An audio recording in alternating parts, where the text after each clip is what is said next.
வணக்கம், welcome to Orange Candy Kitchen. நம்ம இன்றைக்கி பார்க்க போகிற இடம் வந்து குரோம்பேட்டில் இருக்கிற ஸ்மோக் ஹப் பார்பிக்யூ தான். ஸோ வாங்க உள்ளே போய் பார்க்கலாம்.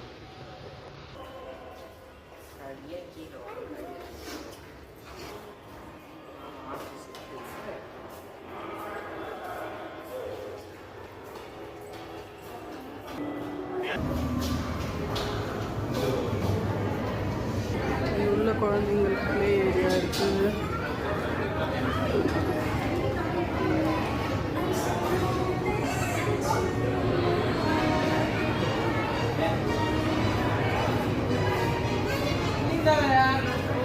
Dessert counter,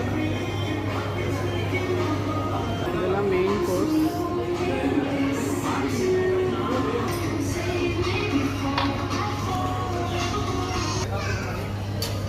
starters, veg starters, paneer, pineapple, அப்புறமா வந்து வாட்டர்மெலன்.